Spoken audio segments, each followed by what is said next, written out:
పేదవాడి పక్షాన నిలబడతాం, ప్రజా గొంతుకై నినదిస్తాం. వాయిస్ ఆఫ్ వాయిస్లెస్, తెలుగువారి మనస్సాక్షి సాక్షి టీవీ. సాక్షి టీవీ ప్రసారాల కోసం మీ స్థానిక కేబుల్ ఆపరేటర్ను వెంటనే సంప్రదించండి. మన దేశంలో అంతరించిపోయిన చీతాలను పునరుద్ధరించడం కోసం చేపట్టిన ఆపరేషన్ చీతా ప్రాజెక్టును విజయవంతం చేయడానికి యత్నాలు జరుగుతున్నాయి. మధ్యప్రదేశ్లో కునో నేషనల్ పార్క్లో చీతాల పునరావాసం కష్టమని తేలటంతో ప్రత్యామ్నాయంగా గుజరాత్లో కచ్ జిల్లా బన్నీగడ్డి మైదానాలను ఎంపిక చేశారు. 2022లో ప్రాజెక్టు చీతా ప్రారంభించగా నమీబియా నుంచి 8, దక్షిణాఫ్రికా నుంచి 12 కలిపి మొత్తం 20 చీతాలు తీసుకొచ్చారు. వాటిలో కొన్ని మృత్యువాత పట్టడంతో ఆవాసాన్ని మార్చి మరోసారి ప్రయత్నించనున్నారు. ఆపరేషన్ చీతా ప్రాజెక్టులో భాగంగా మధ్యప్రదేశ్లోని కునో నేషనల్ పార్కులో చీతాల పునరావాసం ఏర్పాటు చేశారు. కానీ కునో పార్కు చీతాలకు అనువైంది కాదని ఆ తర్వాత వెల్లడైంది.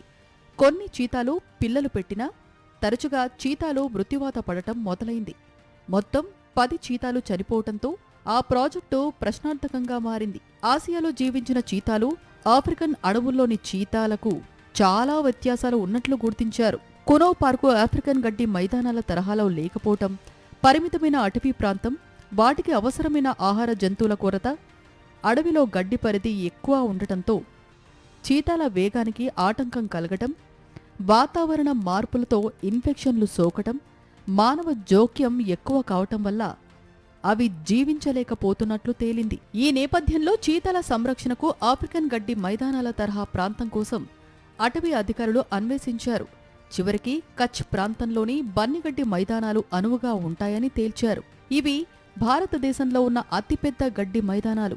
సుమారు 2618 చదరపు కిలోమీటర్లలో విస్తరించి ఉన్నాయి. తక్కువ పొడవు ఉండే గడ్డి, మృదువైన నేల, ఎక్కువ ఎండ, తక్కువ వర్షపాతం ఉండే ప్రాంతం.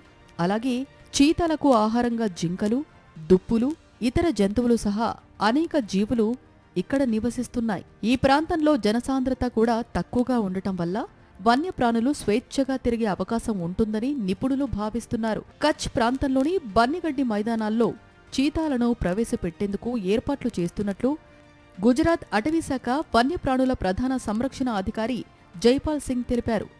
500 ఎకరాల్లో బ్రీడింగ్ సెంటర్ ఏర్పాటు చేసినట్లు తెలిపారు. దీంతో పాటు చీతాలు తిరగడానికి వీలుగా వలయాకారంలో భారీ ఫెన్సింగ్ ప్రాంతాన్ని ఏర్పాటు చేస్తున్నట్లు తెలిపారు. డ్రోన్ మానిటరింగ్, సీసీటీవీ వ్యవస్థలు, అటవీ సిబ్బందికి శిక్షణ ఇచ్చే కార్యక్రమాలు జరుగుతున్నాయి. ప్రస్తుతం కునో పార్కులో 24 చీతాలు ఉన్నాయి. మొదటి విడతగా 10 చీతాలను బన్నిగడ్డి మైదానంలో వదలాలని భావిస్తున్నారు. 1952లోనే చీతాలు అధికారికంగా భారతదేశంలో అంతరించిపోయిన జాతిగా ప్రకటించారు.